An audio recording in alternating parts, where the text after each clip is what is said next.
నియోజకవర్గంలో అర్హులైన ప్రతి ఒక్కరూ ఇళ్ల స్థలాలకు దరఖాస్తు చేసుకోవాలని ప్రభుత్వ చీఫ్ విప్ జీవి కోరారు. గ్రామాల్లో 3 సెంట్లు, పట్టణంలో 2 సెంట్లు చొప్పున ప్రభుత్వం ఇళ్ల స్థలాలు ఇవ్వటం జరుగుతుందన్నారు. సీఎం చంద్రబాబు నాయకత్వంలో ఇంటి స్థలం లేని ప్రతి పేదవానికి కూటమి ప్రభుత్వం నివాస స్థలాలు ఇవ్వటం జరుగుతుందని, అర్హులు గ్రామ, వార్డు సచివాలయాల్లో ఇంటి స్థలాలకు దరఖాస్తు చేసుకోవాలని చీఫ్ విప్ జీవి కోరారు.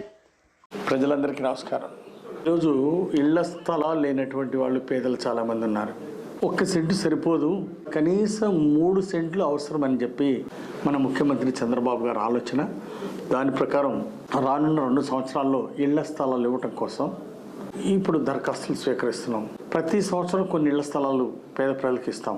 గ్రామ సచివాలయాలకు వెళ్ళి దరఖాస్తు పెట్టుకోవాల్సిందిగా ప్రజలకు నేను విజ్ఞప్తి చేస్తున్నా. అలాగే కొద్దిమంది రేషన్ కార్డు లేని వాళ్ళు ఉన్నారు. సుపరిపాలనలో తొలడుగు ఈ కార్యక్రమంలో అనేక గ్రామాలు వెళ్ళాము.